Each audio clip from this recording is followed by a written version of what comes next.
So, with regards to your motor mover, first you have to have your 13 electric plugged in and twisted to the side. That is creating an electrical connection. Then outside you have your battery locker just here. You have this red key. This red key has a little metal stump on the end which has to slot into this compartment, twist it to the side so it can't be removed. That's now taking the power from the battery to the motor mover. You then have your handset just here. To turn on the handset, flick up just there.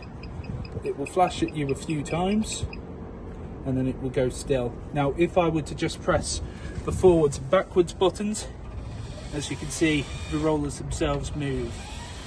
However, to actually engage it onto the wheel, you press these two buttons just here. You press and hold them,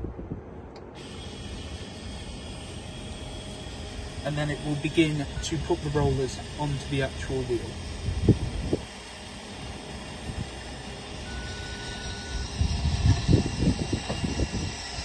It will also automatically stop itself, so it's not something that you have to do. Essentially press the buttons and it will wind up to the appropriate point. Okay, now you have to come to the front, handbrake down, and ensure that you do have plenty of leg on your jockey wheel, as that needs to be able to spin 360. Then it's just a case of pressing forwards, and it's on a press and release system, so as soon as I let go it will stop. You have forwards, backwards, side to side. Okay, and then for disengaging, ensure your handbrake is up. Come back over to the rollers, and then you have to press these two top buttons, bottom buttons even. So press and hold them, and it will gradually begin to take it off. You also have a bit of a gauge there with that yellow triangle, which essentially shows you when it's on or off. The colour bits have slightly faded.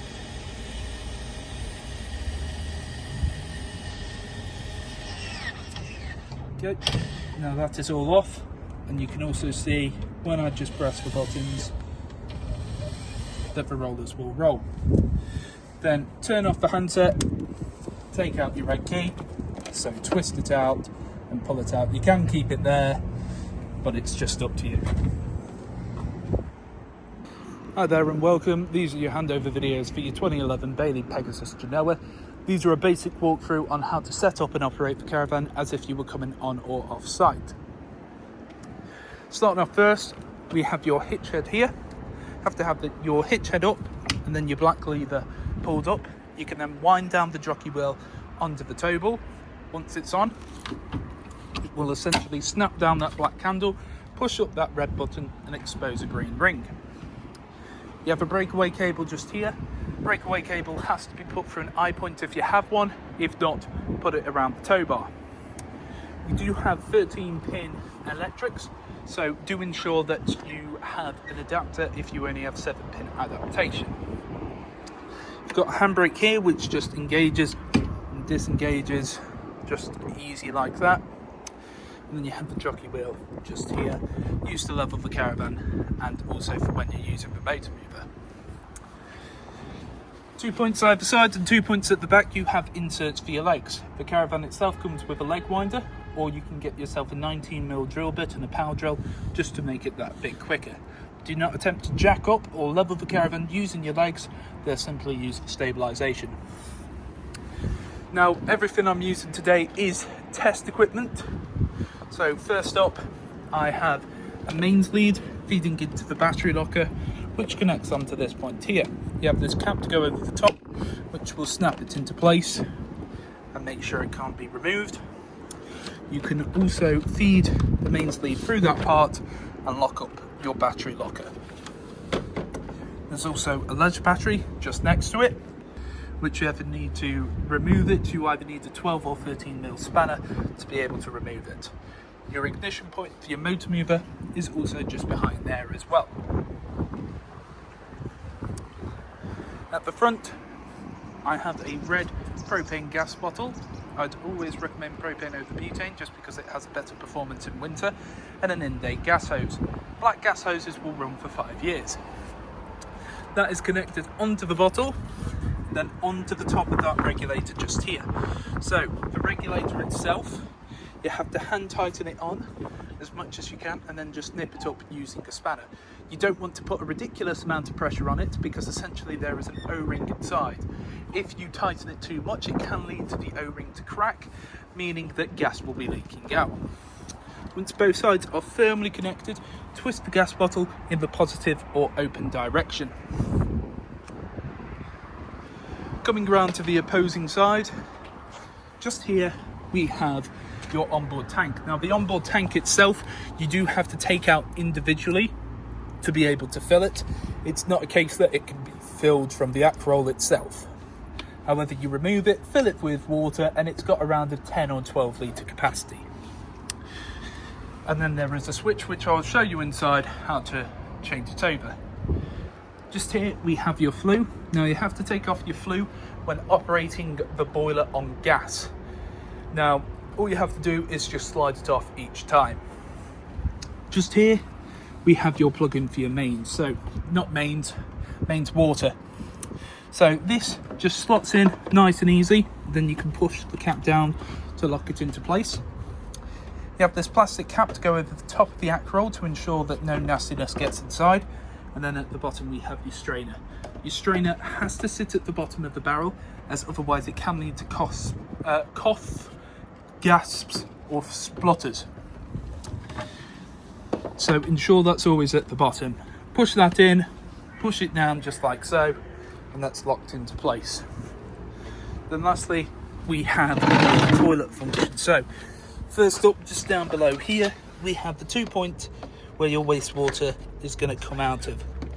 You'll need some 28.5mm waste pipe to then feed into a waste master that you can empty out at the appropriate point on site. Just here we have your cassette toilet. To remove the cassette toilet, press up on the orange handle and pull out. Essentially you have to make sure that the cassette isn't in the wrong position like I have. There we go. Then this handle does also extend out and up and can be used similar to a carry-on suitcase. Now once you get to the emptying point on site, twist that head to the side, open up that cap, and what you want to do is tilt, and at the same time as tilting, continually pressing the vent button. What you can also do with this is open up this compartment, feed in some fresh water, give it a bit of a shake, and again tilt and vent, just cleans it out a bit better, gives it a bit of a nicer smell. Then on this cap here you have measurements both imperial and metric, and that is for your blue chemical. Blue chemical goes onto that cap, twist it to the side and push it in so that the orange handle sits behind those white teeth. Then just here we have your drain valve. Not your drain valve, this is your flush tank. The flush tank itself can hold around 12 litres of water, however I wouldn't recommend putting in any more than 10 as you don't want to overfill the compartment. You can also add a little bit of paint chemical which works as a bleach without being corrosive. Now you don't want to travel with either of these two full, so just up here got a little bung to drain off any remaining water from the flush tank. The caravan itself will be fully drained off before you leave with it.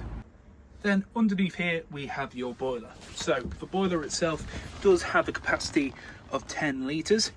And essentially this will get filled up.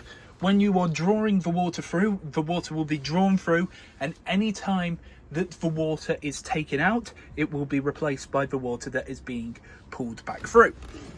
You also have a drain valve just here. The drain valve has to be open like that to drain off any water inside the system itself. When it's in the horizontal position as it is now, that is allowing the flow of water to come through. November to March, have that up permanently unless you're actively using the caravan.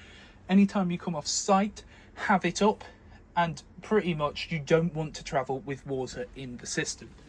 Now, with regards to the onboard tank, if you were wanting to use it, this position facing towards the boiler, towards the wall, is for straight from the Akrol. If you want to use the onboard tank, you twist this towards facing you. I'm going to keep it in that position. You also have your flow jets just here. Then underneath your left hand side seat, you have all of your fuses in the correct position. I would always recommend carrying some extra fuses across the van, and all your trips in the upright position.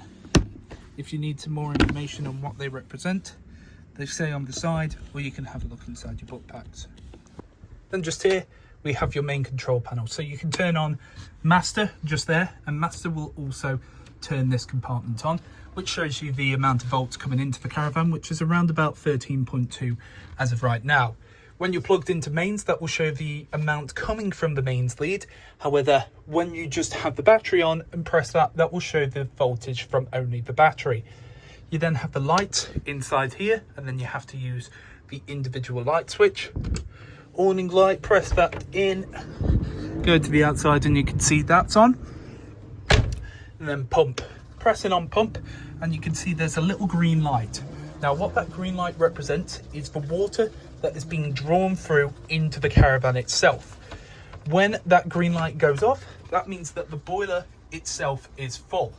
So it will continue with that green light. However, what you have to do, essentially when it's being drawn through, you'll hear it be drawn through, and then you would come over to your taps and you'd open up on both cold and hot. However, as I've just put that on, I usually recommend waiting about 2 to 3 minutes to allow it to get to its full capacity. Whilst I'm doing that, I will show you how your heater works. So this is one way that the heater works itself. So this is all operative off gas. Now what you have to do is essentially spin it round and select whatever bit you would like. So you have to spin it round and it will begin to tick just like so. Then you have the choice of either auto, off or manual. When it ticks, you have to press in and then it will stop ticking. And essentially, you will see that flame through the eye point just there. That is showing that it is now active. There might be a couple of residual ticks afterwards, but you can see it is there and lit. So I currently have it on auto, which is going to be nice and steady, in comparison to manual, which is going to just boost it out. I then have the fan speed itself, 5 being the most powerful, so it's going to come out the most powerful, 3 being about midway, and 1 just being a bit of a pull through. I then have the temperature gauge just here, 10 being the highest, so it is going to be the hottest. So auto, off, manual. 1, 2, 3, 4 and 5. You can hear the fan speed increase. So that's one way that it operates. Obviously spin that back around to 0. So that's one operative way that it can be used. You can also have the 230 volt room heater. Press that down and that will just heat the room itself. You then have to come over to the ultra heat part just here. Now ultra heat, you have the choices. So you can either use 500, 1000 or 2000 watts. 2000 watts going to be the most powerful. And then you have this dial in the middle. 1 being the least hot and 9 being the most hot. Okay, so that is when you want to use it on electric. It then has a reminder there for 230 volts. You then also have a 230 volt water heater just here. Again, same concept. All you have to do is slip that down. Now that will get the water temperature to around about 40 to 50 degrees. However, if you want to operate it on gas, because it's more designed as a gas heater than it is an actual mains one, you switch it down here, you'll see the green light come on, and then I can individually choose the temperature. So 30, 40, 50, 60 or 70. So, quick summary of that. These two here are for your water heat.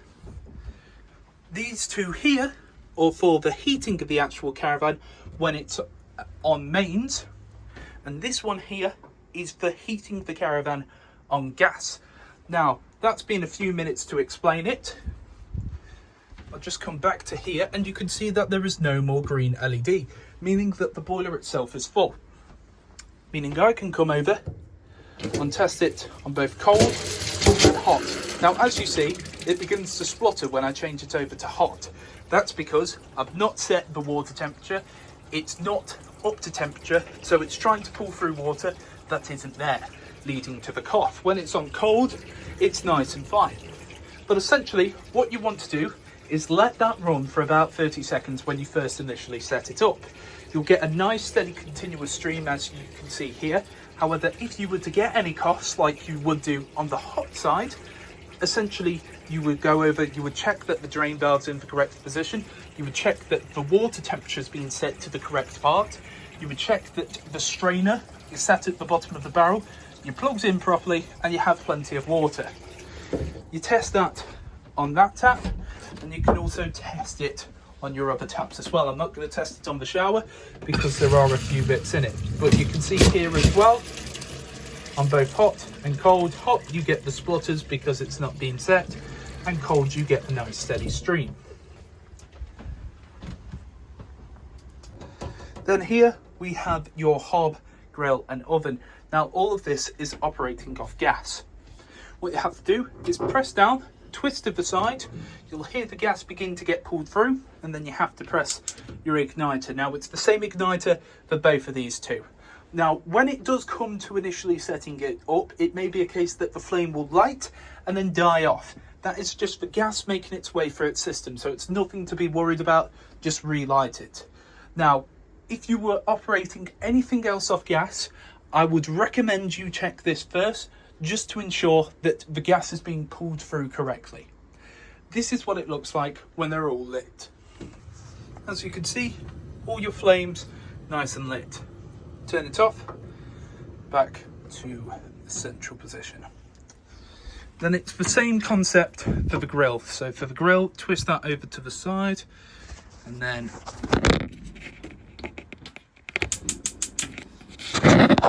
you can see the grill nice and lit both sides. And then lastly, the oven. So press that in, twist it to the side. 2 seconds, so awkward doing it with one hand. As you can see, all nice and lit there. Only other real thing to note, you need to travel with this glass sheet down, but don't put it down until all of these burners are cold to the touch. However, don't go touching burners that have just been lit. You can also travel with the gas hose on, but ensure that the bottle itself is completely turned off. And just here we have your Dometic fridge operation. So just here we have 3 different choices for sauce. When it's up at 12 o'clock, that means that it is off. Switch it over to mains, and as you can see, there is blue lights on in the fridge. The next one is 13-pin electric. That is only for when you're plugged into the car and actually travelling. Don't have that set on. It doesn't do leisure battery, even though it's got a battery symbol. The last one is gas. Now for gas, you have 2 things over here. Now this is applicable to all settings. This is essentially your power gauge. The thicker the bar, the more power coming into the fridge, the faster it's going to chill. However, for gas, what you have to do is press in on this, and then also press in on the gas igniter. You'll gradually hear it tick in. Then what happens is that this orange bar floats over into the green. Now I've already had it set up on gas, so it does it a little bit easier. My rule of thumb is usually about 30 seconds to a minute if it's not done it any sooner. However, that floats over into the green, and when I change it over to mains, instantly drops out. Now as you can see, blue light on, switch it up, it's completely off. Naturally, even on full capacity, it takes around 4 hours for the fridge to fully chill. So if you're wanting to do a long journey and put some food in, chill it the night before, or just bear with it. Then here we have your toilet. Lift up the lid, pressing this button here, and you can hear that motor. That motor is what will push around any water that is inside the system. Then, to remove the waste, press away on the handle, opens up the catch, and pull it back towards you to be able to remove the cassette toilet. When the cassette is full, there'll be a red light there telling you to empty.